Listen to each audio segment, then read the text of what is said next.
بسم الله الرحمن الرحيم، والصلاة والسلام على أشرف المرسلين سيدنا محمد النبي الأمين إلى يوم الدين.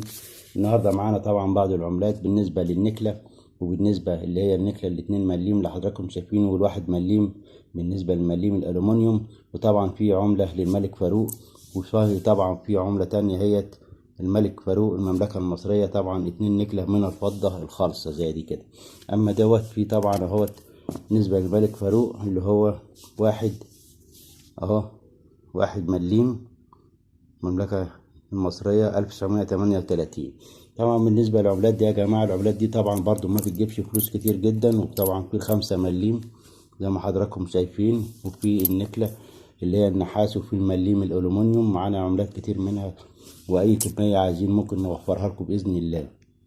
واللي طبعا مش هيعجبه السعر طبعا بالنسبة لنا هنا في طبعا أسواق كتير بالنسبة في محافظة دمياط، في سوق الحمام طبعا، وفي المنصورة والمنوفية وأسيوط، وفي سوهاج، وفي طبعا مدينة المحلة الكبرى، وفي المنصورة، وفي طنطا. طبعا في القاهرة طبعا في وسط البلد وخان الخليلي، منطقة الحسين كلها، شارع عبد الخالق ثروت.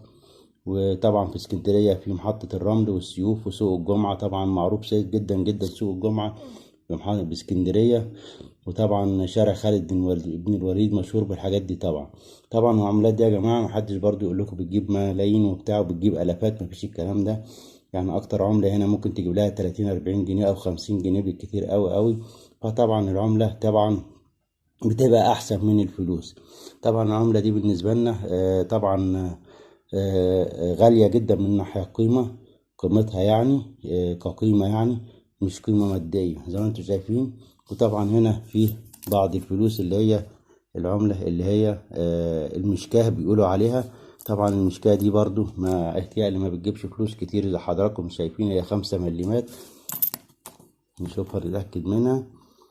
اهي 5 قروش، اسف اهي 5 قروش. بالنسبة للمشكاة ديت ما بتجيبش فلوس كتير طبعا، لكن كقيمة او قيمة معنوية ليها طبعا مردود كبير جدا جدا جدا.